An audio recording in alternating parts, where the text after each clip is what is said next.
Hello my YouTube family, ಹೇಗಿದ್ದೀರಾ ಎಲ್ಲರೂ? I hope ಎಲ್ಲರೂ ಚೆನ್ನಾಗಿದ್ದೀರಾ. ಅದೇ ರೀತಿ ನಿಮ್ಮ ಲೈಫ್ನಲ್ಲಿ ಪಾಸಿಟಿವ್ ಆಗಿ ಥಿಂಕ್ ಮಾಡ್ತಾ ಇದ್ದೀರಾ ಅಂತ ಅಂದ್ಕೊಂಡಿದ್ದೀನಿ. ಇವತ್ತಿನ ರೀಡಿಂಗಲ್ಲಿ ಬ್ಯೂಟಿಫುಲ್ ಆಗಿರುವಂತಹ ಯಾವ ಎನರ್ಜಿ ಇದೆ ಅಂತ ನೋಡೋಣ. ಮೊದಲು ಕಾಮಾಗಿ ಕೂತ್ಕೊಳ್ಳಿ, ಡೀಪ್ ಬ್ರೀತನ್ನು ತಗೊಳ್ಳಿ, ನಿಮ್ಮ ಮೈಂಡ್ ಮತ್ತು ಮನಸ್ಸನ್ನು ರಿಲ್ಯಾಕ್ಸ್ ಮಾಡ್ಕೊಳ್ಳಿ. ಈಗ ನಿಮ್ಮ ಪರ್ಸನ್ ಹೆಸರನ್ನು ಮನಸ್ಸಾರೆ 3 ಬಾರಿ ನೆನಪಿಸ್ಕೊಳ್ಳಿ. ನಿಮ್ಮ ಪರ್ಸನ್ ಫೇಸನ್ನು ಇಮ್ಯಾಜಿನ್ ಮಾಡ್ಕೊಳ್ಳಿ. ಅವರು ಮತ್ತು ನೀವು ಒಟ್ಟಿಗೆ ಕಳೆದಿರುವ ಬ್ಯೂಟಿಫುಲ್ ಮೆಮೊರೀಸ್ನ ನೆನಪು ಮಾಡ್ಕೊಳ್ಳಿ. ಅದಕ್ಕೂ ಮೊದಲು ಈ ರೀಡಿಂಗ್ ನಿಮ್ಮವರೆಗೂ ತಲುಪಿದೆ ಅಂದರೆ ಯು ಆರ್ ಸೋ ಬ್ಲೆಸ್ಡ್. ಯೂನಿವರ್ಸ್ಗೆ ಗ್ರ್ಯಾಟಿಟ್ಯೂಡ್ ಹೇಳಿ, ಥ್ಯಾಂಕ್ ಯು ಯೂನಿವರ್ಸ್ ಅಂತ ಹೇಳಿ ನಿಮ್ಮ ಪರ್ಸನ್ ಎನರ್ಜಿಯನ್ನು ಫೀಲ್ ಮಾಡಿ. ಬ್ಯೂಟಿಫುಲ್ ಆಗಿರುವ ಎನರ್ಜಿ ಬಂದಾಗ ಅದನ್ನು ರಿಸೀವ್ ಮಾಡ್ಕೊಳ್ಳಿ. ಇದು ಜನರಲ್ ರೀಡಿಂಗ್ ಆಗಿರುತ್ತೆ. ಸೊ ಎಲ್ಲ ವಿಷಯಗಳು ಎಲ್ಲರಿಗೂ ಮ್ಯಾಚ್ ಆಗಬೇಕು ಅಂತ ಇಲ್ಲ. ನಿಮ್ಮ ಸಿಚುವೇಶನ್ಗೆ ಮ್ಯಾಚ್ ಆಗುವ ಎನರ್ಜಿ ಮಾತ್ರ ರಿಸೀವ್ ಮಾಡ್ಕೊಳ್ಳಿ. ಯಾವುದಾದ್ರೂ ಭಾಗ ನಿಮಗೆ ಮ್ಯಾಚ್ ಆಗಲಿಲ್ಲ ಅಂದರೆ ಅದನ್ನು ಫೋರ್ಸ್ ಆಗಿ ತಗೊಳ್ಬೇಡಿ.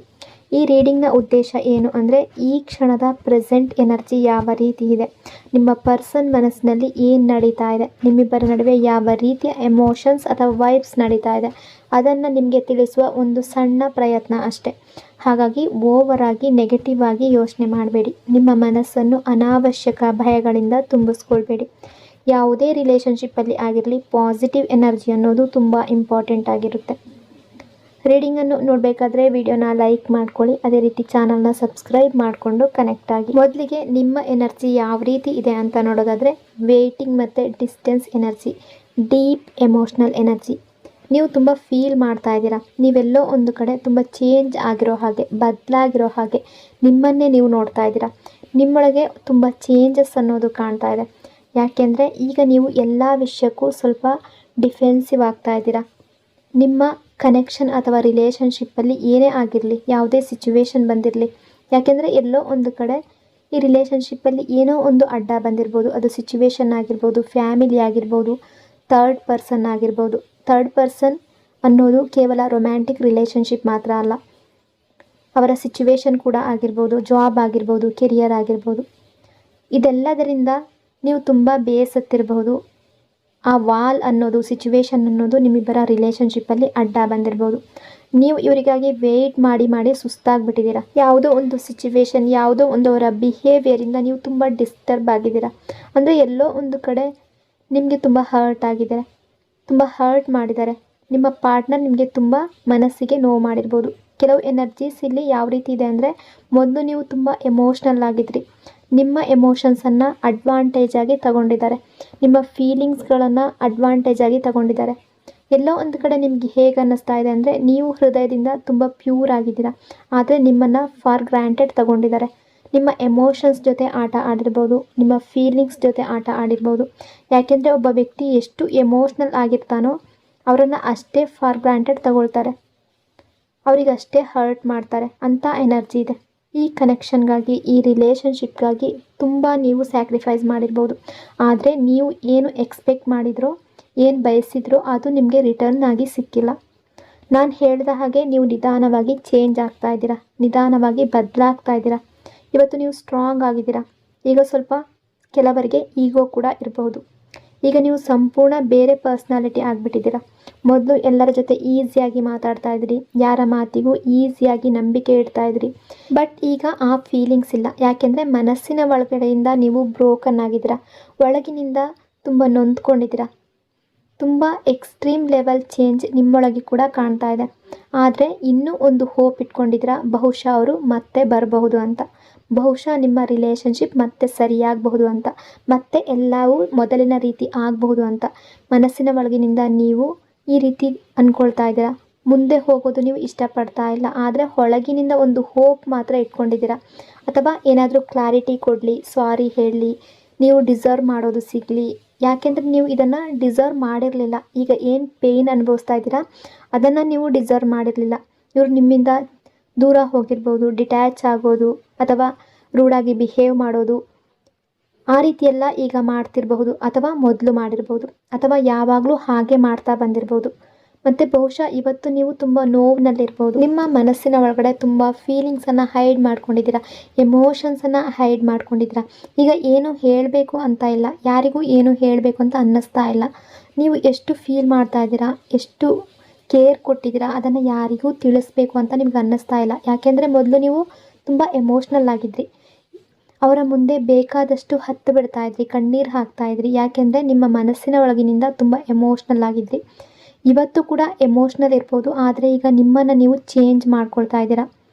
ಒಬ್ಬ ಸ್ಟ್ರಾಂಗ್ ಪರ್ಸ್ನಾಲಿಟಿ ಆಗಿ ನಿಮ್ಮನ್ನು ನೀವು ಬಿಲ್ಡ್ ಮಾಡ್ಕೊಳ್ತಾ ಇದ್ದೀರಾ, ಬದಲಾಗೋದಕ್ಕೆ ಟ್ರೈ ಮಾಡ್ತಾ ಇದ್ದೀರಾ. ಬಟ್ ಇನ್ನೂ ಒಂದು ಸಣ್ಣ ಹೋಪ್ನಿಂದ ಇವರನ್ನು ವೆಯ್ಟ್ ಮಾಡ್ತಾ ಇದ್ದೀರಾ.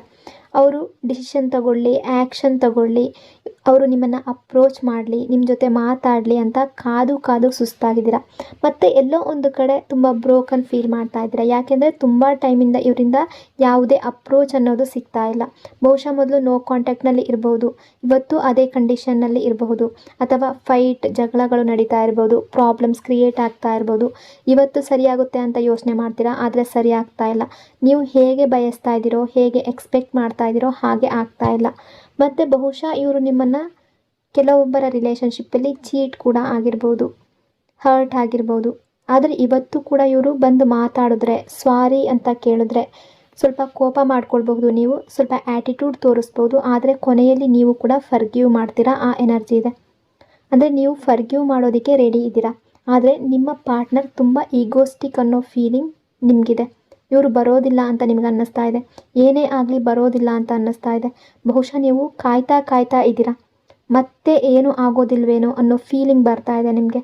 ಒಬ್ಬ ವ್ಯಕ್ತಿ ವೆಯ್ಟ್ ಮಾಡಿ ಹೋಪ್ ಕಳ್ಕೊಳ್ತಾನಲ್ಲ, ಅದೇ ಎನರ್ಜಿ ಇದೆ. ನೀವು ತುಂಬ ಹೋಪ್ಲೆಸ್ ಆಗ್ತಾ ಇದ್ದೀರಾ. ನೀವು ಡಿವೈನ್ ಮೇಲೆ ಟ್ರಸ್ಟ್ ಇಟ್ಟಿದ್ದೀರಾ, ಗಾಡ್ ಮೇಲೆ ಟ್ರಸ್ಟ್ ಇಟ್ಟಿದ್ದೀರಾ. ಆದರೆ ಕೆಲವೊಂದು ಸಲ ವ್ಯಕ್ತಿಯ ಧೈರ್ಯ ಕುಸಿದು ಹೋಗುತ್ತೆ.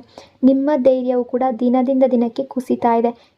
ಅಂದರೆ ಫೀಲಿಂಗ್ಸ್ ಅನ್ನೋದು ತುಂಬ ಜಾಸ್ತಿ ಇದೆ, ಬಟ್ ಹೋಪ್ ಅನ್ನೋದು ಕಡಿಮೆ ಆಗ್ತಾ ಇದೆ. Deep love, long term desire energy, ಪ್ರೀತಿ ತುಂಬ ಮಾಡಿದ್ದೀರಾ. ಎಲ್ಲೋ ಒಂದು ಕಡೆ ನಿಮಗೆ ಈಗ ಫೀಲ್ ಆಗ್ತಾ ಇದೆ, ಏನೋ ಒಂದು ವಿಶೇಷ ಕನೆಕ್ಷನ್ ಇದೆ ನಿಮ್ಮಿಬ್ಬರಲ್ಲಿ ಅಂತ. ಅದಕ್ಕೆ ಇವರನ್ನು ನಿಮಗೆ ಫರ್ಗೆಟ್ ಮಾಡೋದಕ್ಕೆ ಆಗ್ತಾ ಇಲ್ಲ, ಇವರಿಂದ ದೂರ ಹೋಗೋದಕ್ಕೆ ಆಗ್ತಾ ಇಲ್ಲ. ನಮ್ಮ ನಡುವೆ ಏನೋ ಒಂದು ಡೀಪ್ ಕನೆಕ್ಷನ್ ಇದೆ ಅಂತ ನಿಮಗೆ ಅನ್ನಿಸ್ತಾ ಇದೆ. ನೀವು ಇವರನ್ನು ತುಂಬ ಲೈಕ್ ಮಾಡಿದ್ದೀರಾ, ಮತ್ತು ನಿಮಗೆ ಇವರ ಲವ್ ಅನ್ನೋದು ಬೇಕು, ಇವರ ಪ್ರೀತಿ ಅನ್ನೋದು ಬೇಕು. ಬೇರೆ ಆಪ್ಷನ್ ಬೇಡ ಅಂತ ನಿಮ್ಮ ಮನಸ್ಸಿಗೆ ಅನ್ನಿಸ್ತಾ ಇದೆ. ಯಾರೂ ಬೇಡ, ಇವರು ಇದ್ದರೆ ಸಾಕು, ಅದೇ ನಿಮ್ಮ ಆಸೆ. ಅಥವಾ ನಿಮ್ಮಲ್ಲಿ ಕೆಲವರು ಹೀಗೆ ಕೂಡ ನಿರೀಕ್ಷೆ ಇಟ್ಕೊಂಡಿದ್ದೀರಾ, ಯಾರಾದರೂ ನಿಜವಾದ ಸೋಲ್ಮೇಟ್ ಸಿಗಲಿ, ನನ್ನನ್ನು ತುಂಬ ಲವ್ ಮಾಡುವ ಪಾರ್ಟ್ನರ್ ಸಿಗಲಿ ಅಂತ ಹೋಪ್ ಕೂಡ ಇಟ್ಕೊಂಡಿರ್ಬೋದು ಕೆಲವರು.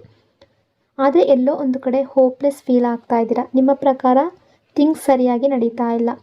ಆದರೆ ಟ್ರಸ್ಟ್ ಮಾಡಿ, ಒಂದು ದಿನ ಎಲ್ಲವೂ ಚೇಂಜ್ ಆಗುತ್ತೆ, ಎಲ್ಲವೂ ಟರ್ನ್ ಆಗುತ್ತೆ.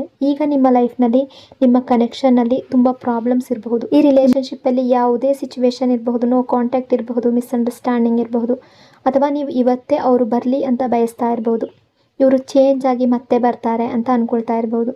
ಇಲ್ಲಿ ಅದೇ ಎನರ್ಜಿ ಇದೆ. ನಿಮ್ಮ ಲವ್ಗೆ ವಿಕ್ಟರಿ ಅನ್ನೋದು ಇದೆ, ನಿಮ್ಮ ಲವ್ಗೆ ಸಕ್ಸಸ್ ಅನ್ನೋದು ಇದೆ. ನೀವು ಏನು ಬಯಸ್ತಾ ಇದ್ದೀರೋ ಅದಕ್ಕೆ ಜಯ ಅನ್ನೋದು ಇದೆ.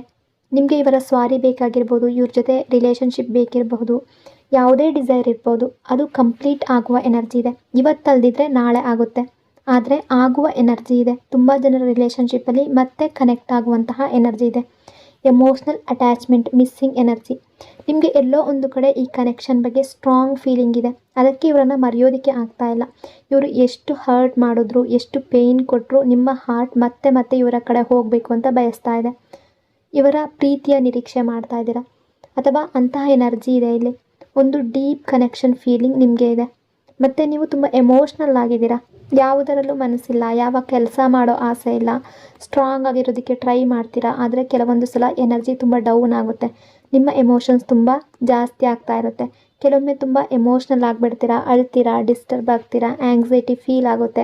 ಯಾಕೆಂದರೆ ವ್ಯಕ್ತಿ ತುಂಬ ಎಮೋಷ್ನಲ್ ಆದಾಗ, ತುಂಬ ಡಿಸ್ಟರ್ಬ್ ಆದಾಗ ಆ್ಯಂಗ್ಸೈಟಿ ಅನ್ನೋದು ಬರೋದು ಸಹಜ. ಅಂತಹ ಎನರ್ಜಿ ಇದೆ. ನಿಮಗೆ ನಿಮ್ಮನ್ನು ಸ್ಟಕ್ ಆಗಿರೋ ಹಾಗೆ ಅನ್ನಿಸ್ತಾ ಇದೆ, ಸಿಕ್ಕಾಕೊಂಡಿರೋ ಹಾಗೆ ಅನ್ನಿಸ್ತಾ ಇದೆ. ಮತ್ತು ಹಳೆಯ ಡೇಸ್ ಮತ್ತೆ ಬರಬೇಕು ಅಂತ ಬಯಸ್ತಾ ಇದ್ದೀರಾ. ಒಂದು ಟೈಮ್ನಲ್ಲಿ ಇವರು ನಿಮಗೆ ತುಂಬ ಪ್ರೀತಿಯನ್ನು ಕೊಟ್ಟಿರ್ಬೋದು, ತುಂಬ ಕೇರ್ ಮಾಡಿರ್ಬೋದು, ಸ್ವಲ್ಪ ಸಮಯವಾದರೂ ನಿಮ್ಮೊಂದಿಗೆ ತುಂಬ ಜಾಸ್ತಿ ಟೈಮ್ ಸ್ಪೆಂಡ್ ಮಾಡಿರ್ಬೋದು. ಆ ಲವ್ ಮತ್ತೆ ಬೇಕು ಅಂತ ಬಯಸ್ತಾ ಇದ್ದೀರಾ. ನೀವು ತುಂಬ ಸ್ಟಕ್ ಫೀಲ್ ಮಾಡ್ತಾ ಇದ್ದೀರಾ, ಅದರಿಂದ ಹೊರಗಡೆ ಬರೋದಕ್ಕೆ ಆಗ್ತಾ ಇಲ್ಲ. ಟ್ರೈ ಮಾಡ್ತಾ ಇದ್ದೀರಾ, ಫರ್ಗೆಟ್ ಮಾಡಬೇಕು ಅಂತ, ಮೂವ್ ಆನ್ ಆಗಬೇಕು ಅಂತ ಯೋಚನೆ ಮಾಡ್ತೀರಾ, ಆದರೆ ಆಗ್ತಾ ಇಲ್ಲ. ಒಂದು ದಿನ ಫರ್ಗೆಟ್ ಮಾಡ್ತೀರಾ, 2 ದಿನ ಮತ್ತೆ ಮರಿತೀರಾ, 3ನೇ ದಿನ ಮತ್ತೆ ಅವರ ಥಾಟ್ ಬರ್ತಾ ಇದೆ. ಈಗೇನು ಮಾಡ್ತಾ ಇರ್ಬೋದು, ಏನು ನಡೀತಾ ಇರ್ಬೋದು, ಮುಂದೆ ಏನಾಗುತ್ತೆ, ಅಂತಹ ಥಾಟ್ಸ್, ಅಂತಹ ಆ್ಯಂಗ್ಸೈಟಿ, ಅಂತಹ ಫೀಲ್ ಕಾಣ್ತಾ ಇದೆ. Confusion energy. ನೀವು ಕನ್ಫ್ಯೂಸ್ಡ್ ಆಗಿದ್ದೀರಾ, ಇವ್ರು ಬರ್ತಾರಾ ಬರೋದಿಲ್ವಾ, ಏನಾಗುತ್ತೆ ಏನಾಗೋದಿಲ್ಲ, ವೆಯ್ಟ್ ಮಾಡಬೇಕಾ, ಮೂವ್ ಆನ್ ಆಗಬೇಕಾ, ಇಂಥ ಕನ್ಫ್ಯೂಷನ್ ನಿಮ್ಮ ಮೈಂಡ್ನಲ್ಲಿ ಇದೆ, ಓಡಾಡ್ತಾ ಇದೆ. ನಾನು ಏನು ಮಾಡಬೇಕು, ಸರಿಯಾಗಿರೋದು ಯಾವುದು, ಯಾವ ದಾರಿಲಿ ಹೋಗಬೇಕು, ಮನಸ್ಸಿನ ಒಳಗೆ ಫೈಟ್ ಮಾಡ್ತಾ ಇದ್ದೀರಾ. ನಿಮ್ಮ ಹಾರ್ಟ್ ಮತ್ತು ಮೈಂಡ್ ನಡುವೆ ವಾರ್ ನಡೀತಾ ಇದೆ. ಹಾರ್ಟ್ ಒಂದು ಮಾತು ಹೇಳ್ತಾ ಇದೆ, ಮೈಂಡ್ ಇನ್ನೊಂದು ಮಾತು ಹೇಳ್ತಾ ಇದೆ. ಹಾರ್ಟ್ ಇನ್ನೂ ಇವ್ರ ಕಡೆ ಹೋಗಬೇಕು ಅಂತ ಹೇಳ್ತಾ ಇದೆ, ಮೈಂಡ್ ದೂರ ಹೋಗು ಅಂತ ಹೇಳ್ತಾ ಇದೆ. ಹಾರ್ಟ್ ಮತ್ತು ಮೈಂಡ್ ನಡುವೆ ಒಂದು ದೊಡ್ಡ ಯುದ್ಧನೇ ನಡೀತಾ ಇದೆ. ನಿಮ್ಗೆ ಏನಾಗುತ್ತೆ, ಹೇಗಾಗುತ್ತೆ ಅಂತ ಅರ್ಥ ಆಗ್ತಾ ಇಲ್ಲ. ಮನಸ್ಸಿನ ಒಳಗಡೆ ತುಂಬ ಎಮೋಷನ್ಸ್, ತುಂಬ ಫೀಲಿಂಗ್ಸ್, ತುಂಬ ಲವ್ ಎಲ್ಲವನ್ನ ಸಪ್ರೆಸ್ ಮಾಡ್ಕೊಂಡು ಕೂತಿದ್ದೀರಾ. ಯಾರ ಮುಂದೆ ಎಕ್ಸ್ಪ್ರೆಸ್ ಮಾಡ್ತಾ ಇಲ್ಲ. ನೀವು ಎಷ್ಟು ಎಮೋಷ್ನಲ್ ಅನ್ನೋದನ್ನು ತೋರಿಸ್ಕೊಳ್ತಾ ಇಲ್ಲ. ತುಂಬ ಎಮೋಷ್ನಲ್ ಆಗಿದ್ದೀರಾ, ತುಂಬ ಕನ್ಫ್ಯೂಸ್ಡ್ ಆಗಿದ್ದೀರಾ. ಏನಾಗುತ್ತೆ ಅಂತ ಯೋಚನೆ ಬೇರೆ. ಮತ್ತು ನೀವು ನಿಮ್ಮನ್ನು ತುಂಬ ಟಾರ್ಚರ್ ಮಾಡ್ಕೊಳ್ತಾ ಇದ್ದೀರಾ. ಆ್ಯಂಗ್ಸೈಟಿ ತುಂಬ ಆಗ್ತಾ ಇದೆ, ತುಂಬ ಡಿಸ್ಟರ್ಬ್ ಆಗ್ತಾ ಇದ್ದೀರಾ. ಇದಕ್ಕಿಂತ ಬೆಟರ್ ನಿಮಗೆ ಕ್ಲಾರಿಟಿ ಸಿಕ್ಕಿದ್ರೆ ಒಳ್ಳೆಯದು. ಅಂದರೆ ಏನಾಗುತ್ತೆ ಅನ್ನೋದು, ಏನಾಗೋದಿಲ್ಲ ಅಂತ. ಯಾಕೆಂದರೆ ಈಗ ನೀವು ತುಂಬ ಸ್ಟಕ್ ಆಗಿದ್ದೀರಾ. ಮುಂದೆ ಹೋಗೋದಕ್ಕೆ ಆಗ್ತಾ ಇಲ್ಲ, ಹಿಂದೆ ಹೋಗೋದಕ್ಕೆ ಆಗ್ತಾ ಇಲ್ಲ ಅಂತ ಎನರ್ಜಿಯಲ್ಲಿದ್ದೀರಾ. Acceptance, positive mind set energy. ನೀವು ಕೆಲವೊಮ್ಮೆ ತುಂಬ ಇಮ್ಮೆಚ್ಯೂರ್ ರೀತಿಯಲ್ಲಿ ರಿಯಾಕ್ಟ್ ಮಾಡ್ತಾ ಇದ್ದೀರಾ. ಪ್ರತಿ ಸಿಚುವೇಶನ್ನಿಂದ ಎಸ್ಕೇಪ್ ಆಗಬೇಕು ಅಂತ ನೋಡ್ತಾ ಇದ್ದೀರಾ. ಅಕ್ಸೆಪ್ಟ್ ಮಾಡ್ಕೊಳ್ಳೋದಕ್ಕೆ ಆಗ್ತಾ ಇಲ್ಲ. ನಡೀತಾ ಇರುವ ಸಿಚುವೇಶನ್ನ ಅಕ್ಸೆಪ್ಟ್ ಮಾಡೋದು ತುಂಬ ಮುಖ್ಯ, ಆದರೆ ನೀವು ಅದರಿಂದ ಓಡ್ತಾ ಇದ್ದೀರಾ. ಒಂದು ಇಮ್ಮೆಚ್ಯೂರ್ ಮೈಂಡ್ ಸೆಟ್ ಅನ್ನೋದು ಕಾಣ್ತಾ ಇದೆ. ಅಕ್ಸೆಪ್ಟ್ ಮಾಡ್ಕೋಬೇಕು. ನೀವು ಸಿಚುವೇಶನ್ನ ಅಕ್ಸೆಪ್ಟ್ ಮಾಡಿ, ಪಾಸಿಟಿವ್ ಆಗಿರಿ. ಯಾಕೆಂದರೆ ನೀವು ನೆಗೆಟಿವ್ ಆಗಿ ಯೋಚನೆ ಮಾಡ್ತಾ ಇದ್ದೀರಾ. ನೆಗೆಟಿವ್ ಆಗಿದ್ದರೆ ನೆಗೆಟಿವ್ ಮಾತ್ರ ಕಾಣುತ್ತೆ, ಪಾಸಿಟಿವ್ ಆಗಿದ್ದರೆ ಪಾಸಿಟಿವ್ ಆಗಿ ಕಾಣುತ್ತೆ. ಅದರಿಂದ ಪಾಸಿಟಿವ್ ಆಗಿರಿ. ಯಾಕೆಂದರೆ ನಿಮಗೆ ಇವರ ಆ್ಯಕ್ಷನ್ ಬೇಗ ಬೇಕು. ನೀವು ಹೋಗಬೇಕು ಅಂತ ಇಲ್ಲ, ಆದರೆ ಇವರಿಂದ ಆ್ಯಕ್ಷನ್ ಬೇಕು, ಏನಾದರೂ ರೆಸ್ಪಾನ್ಸ್ ಬೇಕು. ಹಾಗಾಗಿ ಪಾಸಿಟಿವ್ ಆಗಿರಿ. ಮ್ಯಾನಿಫೆಸ್ಟ್ ಮಾಡಿ, ಖಂಡಿತ ಸಿಕ್ಕೇ ಸಿಗುತ್ತೆ. ಯಾಕೆ ಸಿಗೋದಿಲ್ಲ, ನೀವು ರೈಟ್ ಪಾತ್ನಲ್ಲಿದ್ದೀರಾ. ಆದರೆ ಮುಂದೆ ರೋಡ್ ಹೇಗಿರುತ್ತೆ ಅನ್ನೋದು ನಿಮಗೆ ಕಾಣ್ತಾ ಇಲ್ಲ. ಮುಂದೇನು ಆಗುತ್ತೆ ಅನ್ನೋದು ನಿಮಗೆ ಅರ್ಥ ಆಗ್ತಾ ಇಲ್ಲ. ಅದಕ್ಕೆ ನೀವು ಕ್ಲಾರಿಟಿ ಹುಡುಕ್ತಾ ಇದ್ದೀರಾ. Regret energy. ನಿಮಗೆ ರಿಗ್ರೆಟ್ ಕೂಡ ಇದೆ. ನಾನು ಇಷ್ಟೊಂದು ಲವ್ ಕೊಟ್ಟೆ, ಇಷ್ಟು ಎಮೋಷನ್ಸ್ ಕೊಟ್ಟೆ, ಇಷ್ಟೆಲ್ಲ ಸ್ಯಾಕ್ರಿಫೈಸ್ ಮಾಡಿದೆ, ಕೊನೆಯಲ್ಲಿ ನನಗೇನು ಸಿಕ್ತು ಅಂತಹ ರಿಗ್ರೆಟ್. ಆದರೆ ರಿಗ್ರೆಟ್ ಮಾಡಿಕೊಂಡು ಪ್ರಯೋಜನ ಇಲ್ಲ. ಆಗಿದ್ದು ಆಗೋಗಿದೆ. ಆದರೆ ಮುಂದೆ ಜಾಗ್ರತೆ ವಹಿಸ್ಬೇಕಷ್ಟೆ. ಎಲ್ಲೋ ಒಂದು ಕಡೆ ಇವರು ನಿಮ್ಮ ಎಮೋಷನ್ಸ್ ಜೊತೆ ಆಟ ಆಡಿದ್ದಾರೆ. ನಿಮ್ಮನ್ನು ಅವರ ಕನ್ವೀನಿಯನ್ಸ್ ಪ್ರಕಾರ ಯೂಸ್ ಮಾಡ್ಕೊಂಡಿರ್ಬೋದು. ಮತ್ತು ನೀವು ಟ್ರಸ್ಟ್ ಮಾಡ್ತಾ ಹೋಗ್ತಾ ಇದ್ದೀರಾ. ನಿಮ್ಮ ಜೊತೆ ತುಂಬ ಹರ್ಟ್ ಆಗಿರ್ಬೋದು. ನೀವು ಇನ್ನೂ ಕೂಡ ಅನ್ಹೀಲ್ಡ್ ಆಗಿದ್ದೀರಾ. ಏನೋ ಆಗಿರೋ ಒಂದು ಸಿಚುವೇಶನ್ ಇವತ್ತಿಗೂ ನಿಮ್ಮನ್ನು ಹೀಲ್ ಆಗೋದಕ್ಕೆ ಬಿಡ್ತಾ ಇಲ್ಲ ಅಂಥ ಎನರ್ಜಿ ಕೂಡ ಇದೆ. ಇನ್ನು ನಿಮ್ಮ ಪಾರ್ಟ್ನರ್ ಕರೆಂಟ್ ಎನರ್ಜಿ ಯಾವ ರೀತಿ ಇದೆ ಅಂತ ನೋಡೋದಾದರೆ, ಇಲ್ಲಿ ಕ್ಲಿಯರಾಗಿ ಏನಾಗ್ತಾ ಇದೆ ಅಂದರೆ, ಅವರು ತುಂಬ ಸ್ಟ್ರೆಸ್ನಲ್ಲಿದ್ದಾರೆ, ಆ್ಯಂಗ್ಸೈಟಿ ಫೀಲ್ ಮಾಡ್ತಾ ಇದ್ದಾರೆ, ತುಂಬ ಡೌನ್ ಫೀಲ್ ಮಾಡ್ತಾ ಇದ್ದಾರೆ, ಎಮೋಷ್ನಲ್ ಆಗ್ತಾ ಇದ್ದಾರೆ, ಡಿಸ್ಟರ್ಬ್ ಆಗ್ತಾ ಇದ್ದಾರೆ, ಡಿಪ್ರೆಸ್ಡ್ ಥರದ ಎನರ್ಜಿ ಇದೆ. ಒಂಟಿತನ ಅನ್ನೋದು ಕಾಣ್ತಾ ಇದೆ, ಸ್ಯಾಡ್ನೆಸ್ ಕಾಣ್ತಾ ಇದೆ, ಯಾವುದರಲ್ಲೂ ಮನಸ್ಸಿಲ್ಲ. ಬಹಳಷ್ಟು ಆಪ್ಷನ್ ಇದ್ದರೂ ಕೂಡ ಯಾವ ಆಪ್ಷನ್ ಕೂಡ ಬೇಕು ಅಂತ ಅನ್ನಿಸ್ತಾ ಇಲ್ಲ. ಹಗಲು ರಾತ್ರಿ ನಿಮ್ಮನ್ನು ನೆನಪಿಸ್ಕೊಳ್ತಾ ಇದ್ದಾರೆ, ಆ ಎನರ್ಜಿ ಇದೆ. ನಿಮ್ಮಲ್ಲಿ ಯಾರಿಗಾದರೂ ಈ ಕ್ವಶನ್ ಇರ್ಬೋದು, ನನ್ನ ಪಾರ್ಟ್ನರ್ ನನ್ನ ಮಿಸ್ ಮಾಡ್ತಾರಾ ಅಂತ. ಎಸ್, ಅವರು ನಿಮ್ಮನ್ನು ಮಿಸ್ ಮಾಡ್ತಾ ಇದ್ದಾರೆ. ಅಂತಹ ಎನರ್ಜಿ ಇದೆ. ಅವರು ಹಾರ್ಟ್ಲೆಸ್ ಆಗಿ ಫೀಲ್ ಮಾಡ್ತಾ ಇದ್ದಾರೆ. ಅವರ ಲೈಫ್ನಲ್ಲಿ ಲವ್ ಇಲ್ಲ ಅನ್ನೋ ಫೀಲಿಂಗ್ ಕಾಣ್ತಾ ಇದೆ. ಈಗ ನೀವು ಕೇಳ್ಬೋದು, ಇಲ್ಲ ಅವರು ಖುಷಿಯಾಗಿದ್ದಾರೆ, ಅವರ ಲೈಫ್ನಲ್ಲಿ ಯಾರೋ ಇದ್ದಾರೆ. ಆದರೆ ಒಬ್ಬರ ಪ್ರೆಸೆನ್ಸ್ ಮತ್ತು ಒಬ್ಬರ ಲವ್ ಎರಡೂ ಬೇರೆ ಬೇರೆ. ಯಾರಾದರೂ ಲೈಫಲ್ಲಿ ಇದ್ದಾರೆ ಅಂದರೆ ಲವ್ ಕೂಡ ಇದೆ ಅಂತ ಅರ್ಥ ಅಲ್ಲ. ಅಥವಾ ಯಾವುದೋ ಒಂದು ಸಿಚುವೇಶನ್ ಜೊತೆ ಅವರು ಇದ್ದಾರೆ ಅಂದರೆ ಎಲ್ಲವೂ ಚೆನ್ನಾಗಿದೆ ಅಂತ ಅರ್ಥ ಅಲ್ಲ. ಯಾಕೆಂದರೆ ಇಲ್ಲಿ ಎನರ್ಜಿ ಯಾವ ರೀತಿ ಇದೆ ಅಂದರೆ, ನಿಮ್ಮ ಪಾರ್ಟ್ನರ್ ಈಗ ಒಂಟಿ ಮನಸ್ಸಿನಲ್ಲಿದ್ದಾರೆ, ಒಂಟಿತನ ಫೀಲ್ ಮಾಡ್ತಾ ಇದ್ದಾರೆ, ಒಳಗಿನಿಂದ ಬ್ರೋಕನ್ ಆಗಿದ್ದಾರೆ, ಡಿಪ್ರೆಸ್ಡ್ ಆಗಿದ್ದಾರೆ, ಡಿಸ್ಟರ್ಬ್ ಆಗಿದ್ದಾರೆ. ಅವರು ಮತ್ತೆ ಮತ್ತೆ ಆ ಟೈಮನ್ನು ನೆನಪಿಸ್ಕೊಳ್ತಾ ಇದ್ದಾರೆ. ನಿಮ್ಮ ಜೊತೆ ಹ್ಯಾಪಿಯಾಗಿದ್ದ ದಿನಗಳು, ಒಂದು ಹ್ಯಾಪಿನೆಸ್ ಇತ್ತು, ಎಲ್ಲವೂ ಎಷ್ಟು ಚೆನ್ನಾಗಿತ್ತು, ಅದನ್ನು ನೆನಪಿಸ್ಕೊಳ್ತಾ ಇದ್ದಾರೆ. ಈಗ ಅವರು ನಿಮ್ಮ ಕಡೆ ಆ್ಯಕ್ಷನ್ ತಗೊಳ್ಬೇಕು ಅಂತ ಬಯಸ್ತಾ ಇದ್ದಾರೆ. ನಿಮ್ಮ ಪ್ರೀತಿಗಾಗಿ, ನಿಮಗಾಗಿ ತುಂಬ ಟೈಮ್ನಿಂದ ಡೌನ್ ಫೀಲ್ ಮಾಡ್ತಾ ಇದ್ದಾರೆ, ಡಿಪ್ರೆಸ್ಡ್ ಆಗ್ತಾ ಇದ್ದಾರೆ. ಆದರೆ ಈಗ ಎಲ್ಲವನ್ನು ಬ್ಯಾಲೆನ್ಸ್ ಮಾಡಬೇಕು ಅಂತ ಬಯಸ್ತಾ ಇದ್ದಾರೆ, ಎಲ್ಲವನ್ನು ಬೆಟರ್ ಮಾಡಬೇಕು ಅಂತ ಅಂದ್ಕೊಳ್ತಾ ಇದ್ದಾರೆ. ಆ ಎನರ್ಜಿ ಇದೆ. ಮತ್ತು ಅವರು ರಿಗ್ರೆಟ್ ಮಾಡ್ತಾ ಇದ್ದಾರೆ. ನಿಮ್ಮ ಜೊತೆ ಹೇಗೆ ಬಿಹೇವಿಯರ್ ಮಾಡಿದ್ರು, ಏನು ಮಾಡಿದ್ರು ಅದನ್ನೆಲ್ಲ ನೆನಪಿಸ್ಕೊಂಡು ರಿಗ್ರೆಟ್ ಮಾಡ್ತಾ ಇದ್ದಾರೆ. ತುಂಬ ದೊಡ್ಡ ತಪ್ಪು ಮಾಡಿಬಿಟ್ಟೆ ಅಂತ ಫೀಲಿಂಗ್ ಇದೆ. ಅವರನ್ನೇ ಅವರು ಪ್ರಶ್ನೆ ಮಾಡ್ಕೊಳ್ತಾ ಇದ್ದಾರೆ. ನಾನು ಯಾಕೆ ಹೀಗೆ ಮಾಡಿದೆ, ಯಾಕೆ ದೂರ ಹೋದೆ, ಯಾಕೆ ಅರ್ಥ ಮಾಡ್ಕೊಳ್ಳಿಲ್ಲ, ಯಾವುದು ಸರಿ ಯಾವುದು ತಪ್ಪು ಅಂತ ಕ್ವಶನ್ಸ್ ಅವರ ಮೈಂಡ್ನಲ್ಲಿ ಓಡ್ತಾ ಇದೆ. New beginning energy. ನಿಮ್ಮ ಜೊತೆ ನ್ಯೂ ಬಿಗಿನಿಂಗ್ ಬಯಸ್ತಾ ಇದ್ದಾರೆ. ಈ ಕನೆಕ್ಷನಲ್ಲಿ, ಈ ರಿಲೇಷನ್ಶಿಪ್ಪಲ್ಲಿ ಮುಂದೆ ಹೋಗಬೇಕು ಅಂತ ಬಯಸ್ತಾ ಇದ್ದಾರೆ, ಮತ್ತೆ ಸ್ಟಾರ್ಟ್ ಮಾಡಬೇಕು ಅಂತ ಬಯಸ್ತಾ ಇದ್ದಾರೆ, ಮತ್ತೆ ನಿಮ್ಮ ಬಗ್ಗೆ ಯೋಚನೆ ಮಾಡ್ತಾ ಇದ್ದಾರೆ. ಅವರ ಥಾಟ್ಸ್ನಲ್ಲಿ ನೀವು ಮಾತ್ರ ಇದ್ದೀರಾ, ಅವರ ಮೈಂಡ್ನಲ್ಲಿ ನೀವು ಮಾತ್ರ ಇದ್ದೀರಾ, ಅವರ ಹಾರ್ಟ್ನಲ್ಲಿ ನೀವಿದ್ದೀರಾ. ಅಂತಹ ಎನರ್ಜಿ ಇದೆ. ಅವರ ಮನಸ್ಸು ತುಂಬ ಸ್ಯಾಡ್ ಆಗಿದೆ, ತುಂಬ ಡಿಸ್ಟರ್ಬ್ ಆಗಿದೆ. ಅವ್ರಿಗೆ ಅನ್ನಿಸ್ತಾ ಇದೆ ನಿಮ್ಮ ಜೊತೆ ಇದ್ದಾಗ ಮಾತ್ರ ಹ್ಯಾಪಿ ಆಗಿರಬಹುದು, ನಿಮ್ಮ ಜೊತೆ ಇದ್ದಾಗ ಮಾತ್ರ ಪಾಸಿಟಿವ್ ಫೀಲ್ ಮಾಡ್ಬೋದು. ಅವರ ಮೈಂಡ್ನಲ್ಲಿ ಈಗ ನೀವು ಮಾತ್ರ ಓಡಾಡ್ತಾ ಇದ್ದೀರಾ, ಆ ಎನರ್ಜಿ ಇದೆ. Distance, regret energy. ನಿಮ್ಮಿಂದ ದೂರ ಹೋಗಿ ಡಿಸ್ಟೆನ್ಸ್ ಕ್ರಿಯೇಟ್ ಮಾಡಿ ಅವರು ಮನಸ್ಸಿನ ಒಳಗಿನಿಂದ ಡೌನ್ ಆಗ್ತಾ ಇದ್ದಾರೆ. ಈಗ ಅವರಿಗೆ ನಿಮ್ಮ ಕಡೆಗೆ ಅಟ್ರಾಕ್ಷನ್ ಫೀಲ್ ಆಗ್ತಾ ಇದೆ, ಮತ್ತೆ ವಾಪಸ್ ಬರಬೇಕು ಅಂತ ಅನ್ನಿಸ್ತಾ ಇದೆ, ನಿಮ್ಮ ಲೈಫ್ಗೆ ಮತ್ತೆ ಎಂಟ್ರಿ ಮಾಡಬೇಕು ಅನ್ನೋ ರೀತಿ ಫೀಲ್ ಆಗ್ತಾ ಇದೆ. ಮನಸ್ಸಿನ ಒಳಗಿನಿಂದ ಸಂಪೂರ್ಣ ಬ್ರೋಕನ್ ಆಗಿದ್ದಾರೆ. ಅವ್ರು ನಿಮ್ಮ ಜೊತೆ ತುಂಬ ರಾಂಗ್ ಏನಾದರೂ ಬಿಹೇವ್ ಮಾಡಿರ್ಬೋದು. ಅದರಿಂದ ಈಗ ಹೇಗೆ ಎಲ್ಲವನ್ನು ಸರಿಪಡಿಸೋದು, ಹೇಗೆ ಬ್ಯಾಲೆನ್ಸ್ ಮಾಡೋದು ಅಂತ ಯೋಚನೆ ಮಾಡ್ತಾ ಇದ್ದಾರೆ. ಯಾಕೆಂದರೆ ಅವರು ನಿಮ್ಮ ಜೊತೆ ನ್ಯೂ ಬಿಗಿನಿಂಗ್ ಬಯಸ್ತಾ ಇದ್ದಾರೆ. ಅವರು ನಿಮ್ಮ ಹತ್ರ ನಿರಂತರ ಯೋಚನೆ ಮಾಡ್ತಾ ಇದ್ದಾರೆ. ನಿಮ್ಮನ್ನು ಅವರಿಂದ ದೂರ ಹೋಗಿರೋದನ್ನು ಅವ್ರಿಗೆ ಸಹಿಸ್ಕೊಳ್ಳೋದಕ್ಕೆ ಈಗ ಆಗ್ತಾ ಇಲ್ಲ. ಸೊ ಅವರ ಮನಸ್ಸಿಗೆ ಫೀಲ್ ಆಗ್ತಾ ಇದೆ, ನೀವು ಪ್ರತಿದಿನ ಅವರಿಂದ ದೂರ ಆಗ್ತಾ ಇದ್ದೀರಾ. ನಿಮ್ಮಿಬ್ಬರ ನಡುವೆ ಈಗ ಡಿಟ್ಯಾಚ್ಮೆಂಟ್ ಬಂದಿದೆ, ದೂರಗಳು ಬಂದಿದೆ, ಗ್ಯಾಪ್ ಬಂದಿದೆ. ಆ ದೂರ ಅನ್ನೋದು ಅವ್ರಿಗೆ ಇಷ್ಟ ಆಗ್ತಾ ಇಲ್ಲ. Over thinking energy. ಅವರ ಮೈಂಡ್ನಲ್ಲಿ ತುಂಬ ಥಾಟ್ಸ್ ಓಡಾಡ್ತಾ ಇದೆ. ಒಂದು ಟೈಮ್ನಲ್ಲಿ ವ್ಯಕ್ತಿಯ ಮೈಂಡ್ ಪ್ರಾಪರಾಗಿ ವರ್ಕ್ ಮಾಡೋದಿಲ್ಲ ಅಲ್ವಾ, ಯಾಕೆಂದರೆ ತುಂಬ ಥಿಂಗ್ಸ್ ಒಟ್ಟಿಗೆ ಓಡ್ತಾ ಇರುತ್ತೆ. ಅದೇ ಥರದ ಎನರ್ಜಿ ಇದೆ. ಅವ್ರು ಏನು ಯೋಚನೆ ಮಾಡ್ತಾ ಇದ್ದಾರೋ ಅದರಲ್ಲೂ ನೆಗೆಟಿವ್ ಥಾಟ್ಸ್ ತುಂಬ ಹೆಚ್ಚಿದೆ. Missing you energy, missing your love energy. ನಿಮ್ಮ ಲವ್ ಅವರಿಗೆ ತುಂಬ ನೆನಪಾಗ್ತಾ ಇದೆ. ನೀವು ಅವರ ಲೈಫ್ನಲ್ಲಿ ಕಿಂಗ್ ಅಥವಾ ಕ್ವೀನ್ ಥರ ಇದ್ರಿ. ಅವ್ರಿಗೆ ತುಂಬ ಲವ್ ಕೊಟ್ಟಿದ್ದೀರಾ, ತುಂಬ ಕೇರ್ ಕೊಟ್ಟಿದ್ದೀರಾ. ಅವರ ಎನರ್ಜಿಯಲ್ಲಿ ಎಮೋಷನ್ಸ್ ಕಾಣ್ತಾ ಇದೆ, ನಿಮ್ಮ ಎನರ್ಜಿಯಲ್ಲೂ ಎಮೋಷನ್ಸ್ ಇತ್ತು. ಇಬ್ಬರ ಮನಸ್ಸಿನಲ್ಲೂ ಫೀಲಿಂಗ್ಸ್ ಇದೆ. ಒಬ್ಬರ ಬಗ್ಗೆ ಇನ್ನೊಬ್ಬರಿಗೆ ಫೀಲಿಂಗ್ಸ್ ತುಂಬ ಜಾಸ್ತಿ ಇದೆ, ತುಂಬ ಡೀಪ್ ಫೀಲಿಂಗ್ಸ್. ಇಬ್ಬರು ಒಬ್ಬರನ್ನೊಬ್ಬರು ತುಂಬ ಲೈಕ್ ಮಾಡಿದ್ದೀರಾ, ತುಂಬ ಇಷ್ಟಪಟ್ಟಿದ್ದೀರಾ. ಮತ್ತು ನೀವು ಈ ರಿಲೇಷನ್ಶಿಪ್ಗಾಗಿ ತುಂಬ ಟೈಮ್ ಕೊಟ್ಟಿದ್ದೀರಾ. ಯಾಕೆಂದರೆ ನೀವು ಎಮೋಷ್ನಲ್ ಆಗಿ ತುಂಬ ಇನ್ವೆಸ್ಟ್ ಮಾಡಿದ್ದೀರಾ. ಈಗ ಅವರು ಎಮೋಷ್ನಲ್ ಆಗಿ ಹೆಚ್ಚು ಅಟ್ಯಾಚ್ಡ್ ಆಗಿದ್ದಾರೆ. ಮೊದಲು ನೀವು ಹೆಚ್ಚು ಅಟ್ಯಾಚ್ಡ್ ಆಗಿದ್ರಿ, ಅವರು ಅಷ್ಟು ಇರಲಿಲ್ಲ. ಆದರೆ ಈಗ ಸಿಚುವೇಶನ್ ರಿವರ್ಸ್ ಆಗಿರೋ ಥರ ಎನರ್ಜಿ ಇದೆ. ಯಾಕೆಂದರೆ ಅವರಿಗೆ ರೀಯೂನಿಯನ್ ಬೇಕು, ಈಕ್ವಲ್ ಗಿವ್ ಆ್ಯಂಡ್ ಟೇಕ್ ಬೇಕು, ಲಾಂಗ್ ಟರ್ಮ್ ಕನೆಕ್ಷನ್ ಬೇಕು, ನಿಮ್ಮ ಜೊತೆ ಈ ರಿಲೇಷನ್ಶಿಪ್ಪಲ್ಲಿ ಇರಬೇಕು ಅಂತ ಅನ್ನಿಸ್ತಾ ಇದೆ. ಸೊ ನಿಮ್ಮ ಕಡೆಗೆ ಮತ್ತೆ ಬರಬೇಕು ಅನ್ನೋ ರೀತಿ ಫೀಲ್ ಮಾಡ್ತಾ ಇದ್ದಾರೆ. ಎಲ್ಲವನ್ನು ಈಕ್ವಲ್ ಬ್ಯಾಲೆನ್ಸ್ ಮಾಡಬೇಕು ಅನ್ನೋ ರೀತಿ ಬಯಸ್ತಾ ಇದ್ದಾರೆ. Deep regret, emotional pain energy. ಅವರ ಮನಸ್ಸು ತುಂಬ ಡಿಸ್ಟರ್ಬ್ ಆಗಿದೆ. ಯಾವುದರಲ್ಲೂ ಮನಸ್ಸು ಅನ್ನೋದು ಬರ್ತಾ ಇಲ್ಲ. ಮನಸ್ಸಿನ ಒಳಗಡೆ ತುಂಬ ಪೇಯ್ನ್ ಅನುಭವಿಸ್ತಾ ಇದ್ದಾರೆ. ಸೊ ಅವರು ಕೆಲವೊಂದು ಸಲ ಕಣ್ಣೀರು ಕೂಡ ಹಾಕಿರ್ಬೋದು. ಇನ್ನು ಮುಂದೆ ನಾವು ಒಟ್ಟಿಗೆ ನಡಿಬೇಕು, ದುಃಖವನ್ನು ಹಂಚ್ಕೊಳ್ಬೇಕು ಅಂತ ಎನರ್ಜಿ ಕೂಡ ಫೀಲ್ ಮಾಡ್ಕೊಂಡಿರ್ಬೋದು. ಸೊ ಎಮೋಷ್ನಲ್ ಆಗ್ತಾ ಇದ್ದಾರೆ. ಯಾರೋ ಅವರಿಗೆ ರಿಯಾಲಿಟಿ ತೋರಿಸಿರಬಹುದು. ಅಂದರೆ ಏನೋ ಒಂದು ಸಿಚುವೇಶನ್ ಅವರ ಮನಸ್ಸಿನ ಒಳಗಡೆಯಿಂದ ಅವರನ್ನು ಶೇಕ್ ಮಾಡಿದೆ. ಅದರಿಂದ ಅವರು ತುಂಬ ಎಮೋಷ್ನಲ್ ಆಗಿದ್ದಾರೆ, ತುಂಬ ಡೌನ್ ಫೀಲ್ ಮಾಡ್ತಾ ಇದ್ದಾರೆ, ತುಂಬ ರಿಗ್ರೆಟ್ ಫೀಲ್ ಮಾಡ್ತಾ ಇದ್ದಾರೆ. ಸೊ ಅವರ ಎನರ್ಜಿಯಲ್ಲಿ ತುಂಬ ಎಮೋಷ್ನಲ್ ಎನರ್ಜಿ ಇದೆ, ಹೆಚ್ಚು ರಿಗ್ರೆಟ್ ಫೀಲ್ ಮಾಡ್ತಾ ಇದ್ದಾರೆ, ಡಿಸ್ಟರ್ಬ್ ಆಗಿರುವ ಎನರ್ಜಿ ಇದೆ. Guilt energy. ಅವರು ನಿಮ್ಮ ಜೊತೆ ಯಾವುದೇ ರೀತಿ ಬಿಹೇವ್ ಮಾಡಿರ್ಬೋದು, ರಾಂಗ್ ಥಿಂಗ್ಸ್ ಬಿಹೇವ್ ಮಾಡಿರ್ಬೋದು, ಅದರ ಬಗ್ಗೆ ರಿಗ್ರೆಟ್ ಮಾಡ್ತಾ ಇದ್ದಾರೆ. ನಿಮ್ಮನ್ನು ಚೀಟ್ ಮಾಡಿರ್ಬೋದು, ಪೇಯ್ನ್ ಕೊಟ್ಟಿರ್ಬೋದು, ರಾಂಗ್ ಮಾತುಗಳನ್ನು ಆಡಿರಬಹುದು, ತಪ್ಪಾಗಿ ಜಡ್ಜ್ ಮಾಡಿರ್ಬೋದು. ಇದೆಲ್ಲದರ ಬಗ್ಗೆ ಈಗ ಅವರಿಗೆ ರಿಗ್ರೆಟ್ ಆಗ್ತಾ ಇದೆ. ಅವರೀಗ ಫೀಲ್ ಮಾಡ್ತಾ ಇದ್ದಾರೆ, ನಾನು ತುಂಬ ತಪ್ಪು ಮಾಡಿಬಿಟ್ಟೆ, ಆ ರೀತಿ ಮಾಡಬಾರ್ದಿತ್ತು, ಈಗ ಎಲ್ಲವನ್ನು ಬ್ಯಾಲೆನ್ಸ್ ಮಾಡಬೇಕು ಅನ್ನೋ ರೀತಿ ಥಿಂಕ್ ಮಾಡ್ತಾ ಇದ್ದಾರೆ. ನಿಮಗೆ ಲವ್ ಬೇಕು, ಎಮೋಷನ್ಸ್ ಬೇಕು, ಕಮಿಟ್ಮೆಂಟ್ ಬೇಕು, ಕ್ಲಾರಿಟಿ ಬೇಕು. ಸೊ ನಿಮ್ಗೇನು ಬೇಕು ಅದನ್ನು ಕೊಡಬೇಕು ಅನ್ನೋ ಮನಸ್ಸಾಗ್ತಾ ಇದೆ. ಅವರು ಅವರನ್ನು ಸಂಪೂರ್ಣವಾಗಿ ಈ ಕನೆಕ್ಷನ್ಗೆ ಇನ್ವೆಸ್ಟ್ ಮಾಡಬೇಕು ಅನ್ನೋ ರೀತಿ ಫೀಲ್ ಮಾಡ್ತಾ ಇದ್ದಾರೆ.